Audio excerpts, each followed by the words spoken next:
A Revolução do Porto é aquela revolução que começa lá na cidade do Porto, em Portugal, reivindicando o retorno do Dom João. Porque o Dom João veio para cá em 1807, ele saiu de lá em 1807, chegou aqui em 1808, justamente porque o Napoleão estava batendo a porta. O problema é que o Napoleão causou na Europa até 1815, quando ele é derrotado definitivamente na Batalha de Waterloo. Vem o Congresso de Viena, reorganiza a Europa, e aí todo mundo fica pensando, bom, que hora que volta Dom João? O problema é que eu tenho um impasse. Qual que é o impasse? Estados Unidos está independente, Haiti está independente, Argentina está independente, Chile, Venezuela, Colômbia, né, que era tudo a mesma, exceção do Chile, quase tudo a mesma coisa ali lá no norte, né, a Gran Colômbia. Todo mundo está em guerra na América Latina para buscar a independência. Então o Dom João sabe, ele fala, cara, se eu voltar a Portugal a essa altura do campeonato, já era.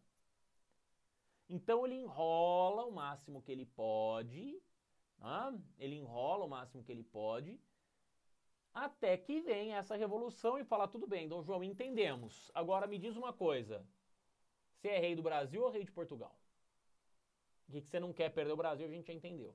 E aí Dom João vai ter que escolher se ele volta ou se ele fica. Ele decide voltar.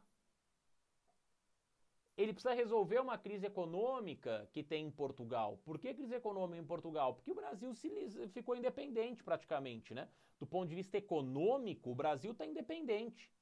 O Brasil faz comércio com quem quiser. O Brasil não tem independência política. A independência econômica veio com a abertura dos tratados de 1808, né, com a abertura dos portos, com os tratados de 1808 e com a possibilidade de fazer manufatura. Acabou, dependendo, não tem mais monopólio colonial.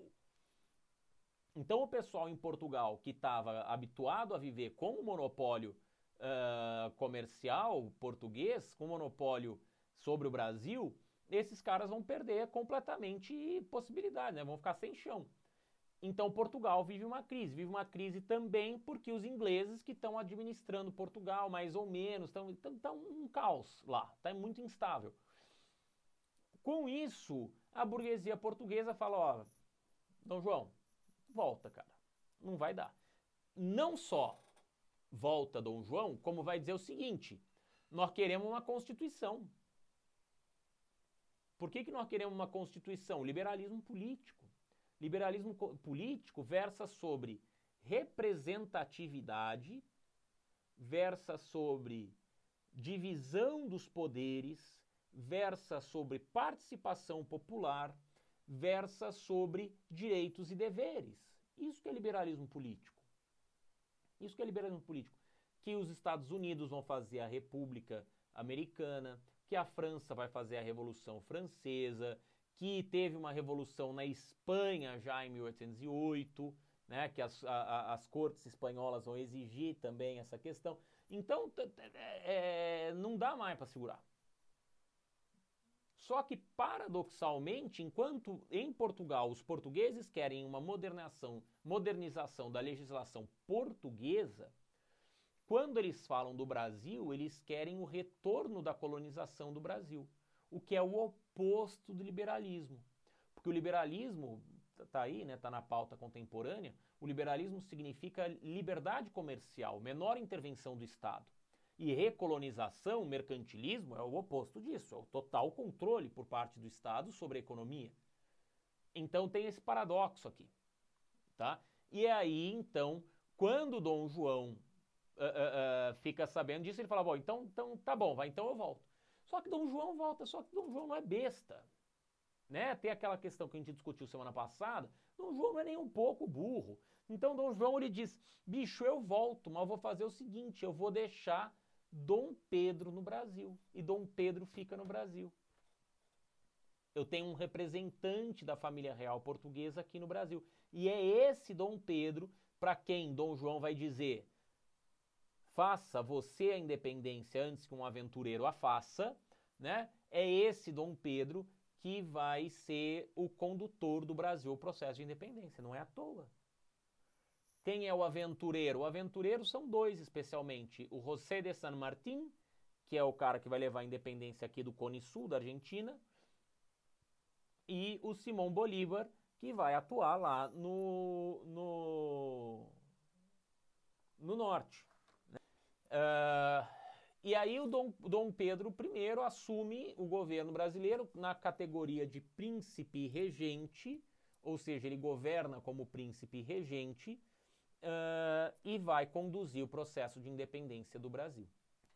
Processo de independência, por que é um processo? Porque não foi do dia para a noite. Tá? Começa com essa questão das cortes portuguesas querendo recolonizar o Brasil. E isso os brasileiros não topariam de jeito nenhum. Não, recolonização, estamos fora. E começa com a exigência do Dom Pedro, por parte das cortes portuguesas, do retorno de Dom Pedro a Portugal. Por dois motivos. Primeiro, porque um país monárquico depende da estabilidade de ter do rei ter um herdeiro. Enquanto um rei não tem um herdeiro legítimo, reconhecido e diga este cara aqui vai assumir o trono quando eu morrer, um país monárquico não fica em paz, não está sossegado, tá? Então esse é o primeiro ponto. O outro ponto é eles sabiam dessa possibilidade. Então eles não querem perder o Brasil. Então, imediatamente, a cena, né, quando Dom João chega lá em Portugal, a cena é nítida na minha cabeça, pelo menos.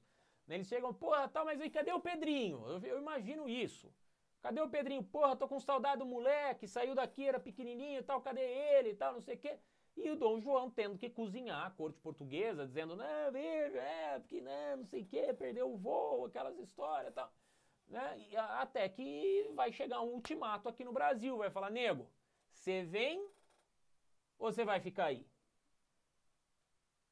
E aí o Dom Pedro, assim que Dom João cai fora, o Dom Pedro sai buscando apoio político.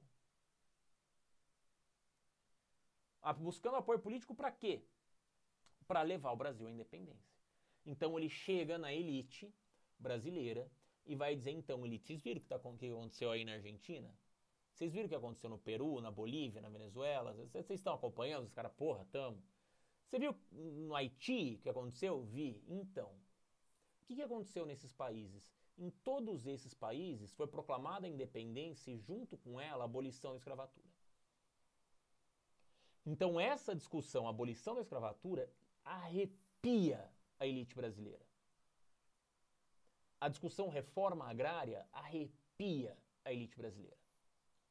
Então, quando Dom Pedro chega e fala, ó, galera, ó, vamos fazer o seguinte, vamos fazer a independência. Nós aqui, ó, a gente separa, meu pai tá lá, meu pai é meu pai, eu sou eu, a gente toca o barco aqui, a elite vai falar, ó, pera lá. Nós não precisamos de você. Ele fala, não, ó, vamos fazer o seguinte, eu conduzo, porque ninguém vai questionar a minha legitimidade. A gente está falando do processo de independência do Brasil, que as cortes portuguesas exigiram o retorno de Dom João VI e o Dom Pedro I está costurando um acordo com a elite brasileira para manter o Brasil o mais colonial possível. E é esse o grande segredo. Nós vamos manter o Brasil o mais colonial possível. O que quer dizer isso? Quer dizer, Dom Pedro faz um pacto com a elite brasileira, né? Uma aliança circunstancial de interesse de Dom Pedro e das elites brasileiras para manter seus privilégios e a unidade territorial. Então o Dom Pedro vai dizer o seguinte, olha, se eu for o imperador,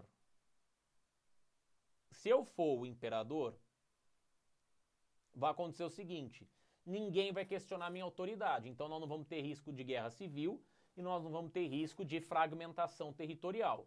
Isso é bom para todo mundo, porque se tiver risco de guerra civil, perigo o povo se emocionar e querer reforma agrária, e querer abolição da escravatura, e querer o que ninguém quer. Todo mundo aqui quer estabilidade, certo? Certo. Então, ó, eu mando. E ninguém discute, porque eu que mando. Não, beleza, tudo bem. Mas, ó, Dom Pedro, Constituição, Dom Pedro falou, não, fique tranquilo, Constituição, representatividade, a gente faz um negócio decente, vai ficar bom para todo mundo e tal. E aí a elite apoia Dom Pedro, tudo bem? Dom Pedro apoia a elite, então a gente combina que vamos ter uma Constituição, que a elite vai participar do governo, que nós vamos manter a estrutura fundiária, nós vamos manter a escravidão e nós vamos fazer uma independência mantendo o Brasil independente o mais parecido possível com o Brasil colonial. E isso é alguma coisa extremamente impressionante no Brasil. Nós somos o país, escreva aí, com maior quantidade de modernizações conservadoras. O que é modernização conservadora? A gente se moderniza, mas a gente preserva a estrutura. Então a gente faz a independência, mas a gente mantém latifúndio, escravidão, monocultura. Ou seja, o sistema que Portugal implementou em 1532 é o sistema que nós vamos manter até a independência, desculpa o spoiler, grosso modo até hoje. Basta ver agronegócio. O que é agronegócio? Latifúndio, monocultor, agroexportador. Ah, mas não tem escravo. Tem máquina e vira e mexe, nós pegamos ali gente escravizada. Né? Então, mesma história. Então, essa postura é a postura que nós vamos manter aqui no Brasil. E é assustador, para mim, pelo menos. Mas nós vamos manter. Tá? E aí, Dom Pedro, diante dessa aliança, Dom Pedro fica. Se é para alegria geral e felicidade... Não, se é para felicidade geral e alegria da nação, ou ao contrário, diga ao povo que fico. É o dia do fico. Fala, não, eu não voltarei. Eu não voltarei para Portugal, já é o começo da ruptura, janeiro de 22. Tá? Depois, em maio... Puta, perdeu a configuração, a imagem. Mas eu sei o que está escrito atrás, fica tranquilo. Em maio de 1822, vai acontecer o decreto do cumpra-se. O que significa decreto do cumpra-se? Quer dizer o seguinte... Nenhuma lei de Portugal vai se aplicar de aqui para frente automaticamente no Brasil. As leis que venham porventura de Portugal, eu vou analisar, vou olhar para a cara da lei e vou falar, essa daqui está valendo. Ou vou olhar e falar, não, essa daqui não quero. Tudo bem? Esse é o decreto do cumpra-se, maio de 1822. Veja que a partir de agora, o processo administrativo do Brasil já não é automático de Portugal para cá. Depois, em junho de 1822, convocação da Assembleia Constituinte. Grifa aí, põe em neon. Junho de 1822, convocação da Assembleia Constituinte. Para que é uma Assembleia Constituinte? É o que o Chile está fazendo hoje. Você convoca a população a votar, depois nós vamos ver qual população, mas você convoca a população a votar, essa população vota, elege deputados que são constituintes e dizendo, olha, eu quero que você escreva a Constituição. Qual que é a diferença da Assembleia Constituinte para um Congresso Nacional? A Assembleia Constituinte tem a função de escrever a primeira Constituição, de escrever uma Constituição. Tá? E depois o Congresso vai fazer a manutenção dessa Constituição, vai fazer os complementos, vai atualizar, modernizar e coisa do tipo. Tá bom? Bem, agosto de 22, tropas portuguesas são consideradas inimigas. Na verdade, atracam um navio aqui aí no Rio de Janeiro. Dom Pedro sobe a bordo, diz o seguinte, ó galera, o negócio é o seguinte, para descer do navio, beija minha mão e jura fidelidade a mim. Quem quiser ser fiel a meu pai, não tem problema nenhum, fica no navio e volta para Portugal. Se descer sem jurar fidelidade a mim, vai ser meu inimigo. Eu vou mandar matar. Ou seja, cumpra-se Constituição, tropas inimigas.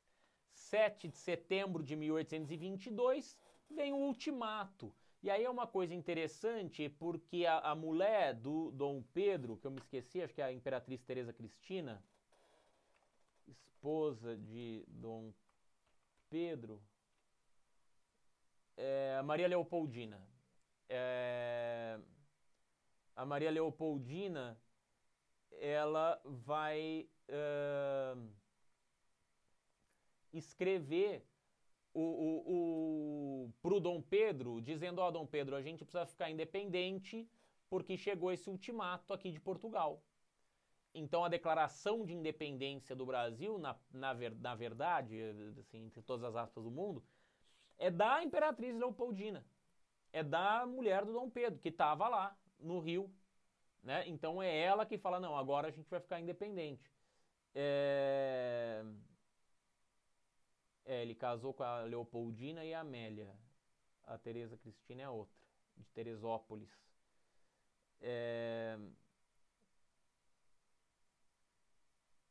Então é essa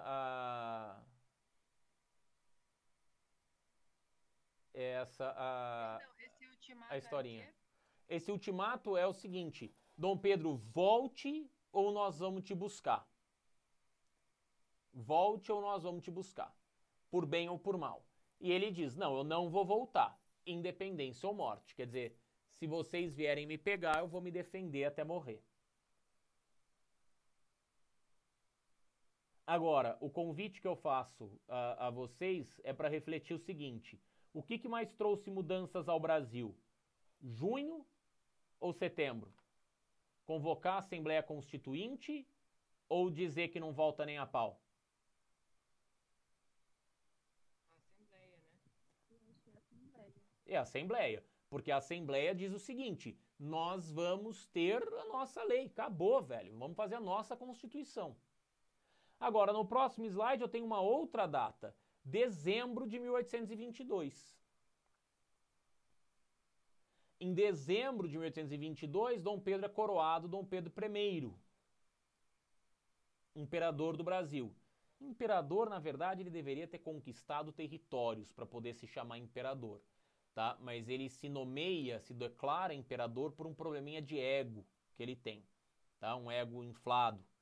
Então ele vai dizer que ele é imperador do Brasil, sem ter conquistado nada. Na verdade, ele perdeu a Cisplatina, tá? Mas ele vai se nomear imperador do Brasil. Então, coroado imperador. Mas é aí que fica. Tinha gente dentro da elite dizendo o seguinte: a data de independência do Brasil tem que ser a data da coroação, porque eu preciso escolher, né, quando que eu vou comemorar a independência do Brasil. Então lá para 1825, 24, vão olhar para trás e falar, tá, mas qual que é a data que nós vamos comemorar a independência do Brasil? No dia. E aí tem gente que diz, porra, vamos comemorar dia dezembro, acho que 21 de dezembro de 1822.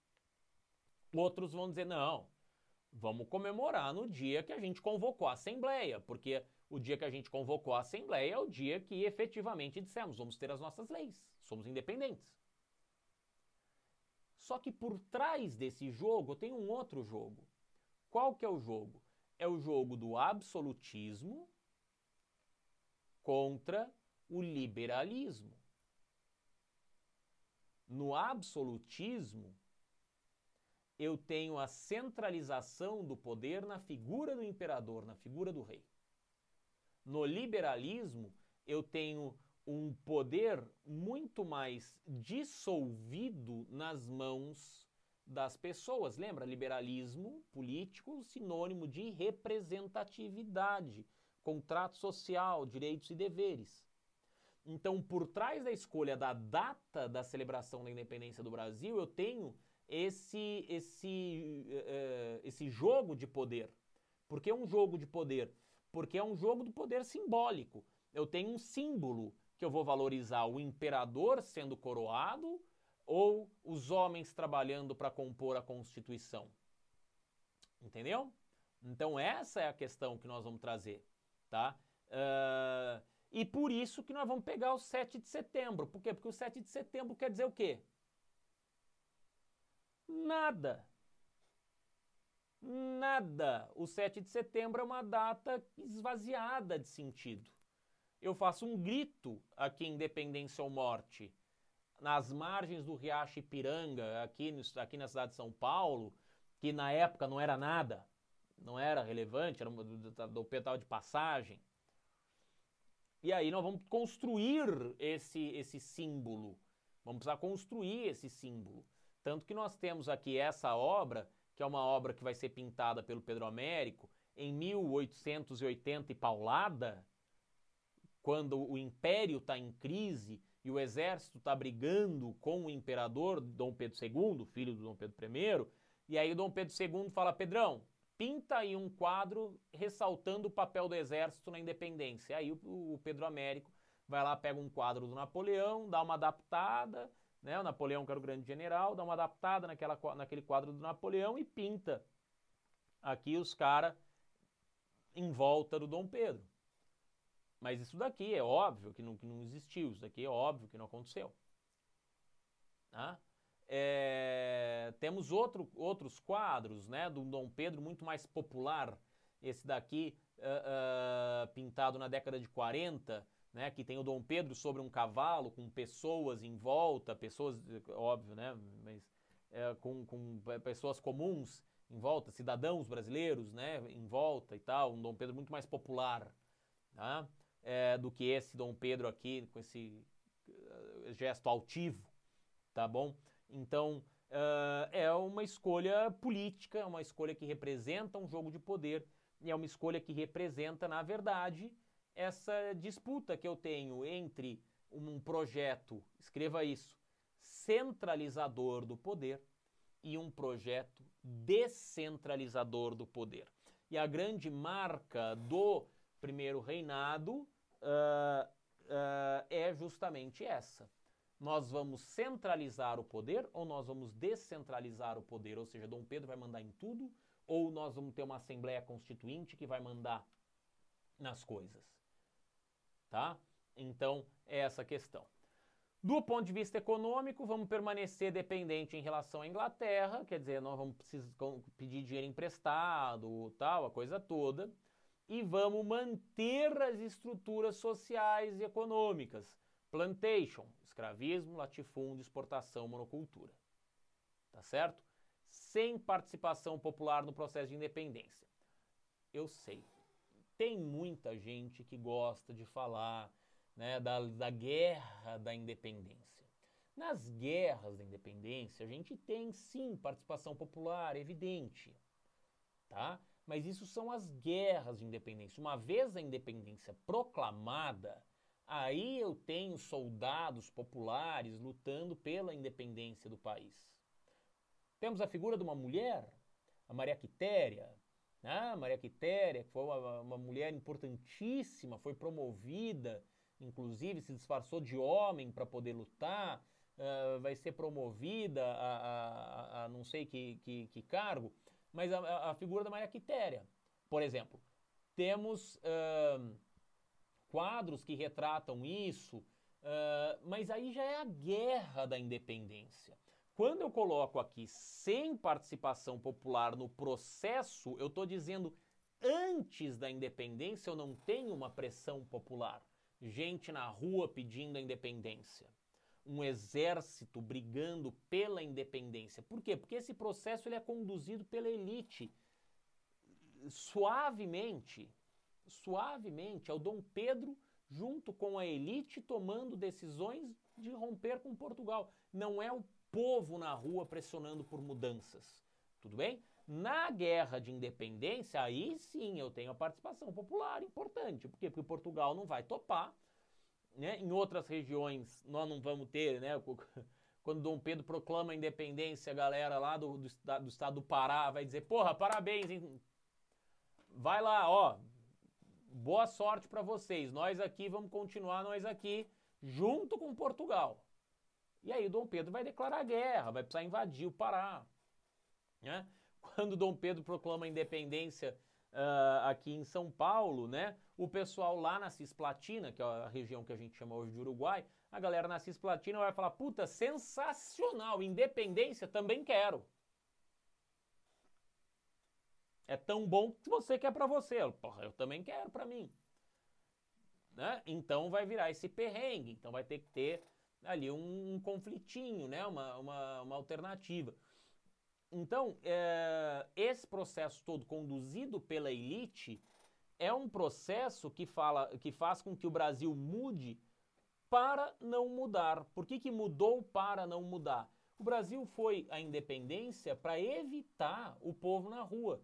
Porque se o povo vai para a rua, eu tenho instabilidade. Se eu tenho instabilidade, eu posso gerar desta instabilidade uma situação complicadíssima, que é a possibilidade de vir a demanda da reforma agrária e a demanda da abolição da escravatura, algo que a elite brasileira vai estender num acordo com a monarquia até 1888.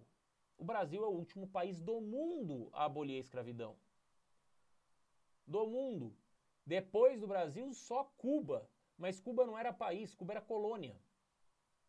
Então, um país que governa a si mesmo, autônomo, independente, que toma as próprias decisões, é só o Brasil. Tudo bem? Enfim, é isso. Tá? É isso. Então, encerramos essa